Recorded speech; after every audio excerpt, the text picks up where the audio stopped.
Dati, may ritual ang paglaki. Ang tuhod na naghilom ay naging mapa na iskinita. Ang palto sa palad ay lagda ng unang pag-akyat sa puno at ang pag-uwi ng may pasa ay kwentong inuulit sa hapag. Ngayon ang mga sugat ay nasa loob, anxiety sa grades, inggit sa feed, pagod na hindi nakikita, at wala ng hapag na pinagsasaluhan dahil sapat na raw ang chat. Malawak ang nalalaman nila pero mas naging tahimik ang bahay. Ang dating daing ay napalitan ng headphones at ang dating kapitbahay na tumatawag para maglaro, ngayon avatar na lang na pwedeng i-mute. Pareho pa rin silang bata pero iba na ang ibigat na dinadala. Noon lupa ang kinakapitan, ngayon signal na madaling mawala.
You sheltered me from harm, kept me warm, kept me warm. You gave my life to me,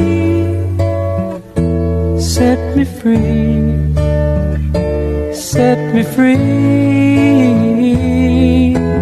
The finest years I ever knew,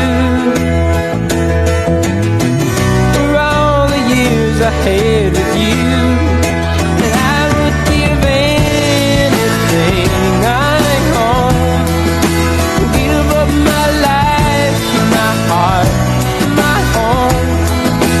I would give everything I own just to have you back again. Paalala para sa mga bata ngayon.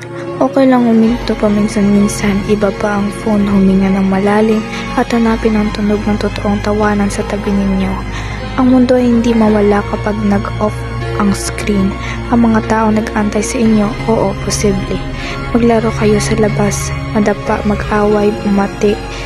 Tandaan, ang memorya hindi nasisave sa cloud, inuukit yan sa oras na ibinigay ninyo ng buo ng walang notification.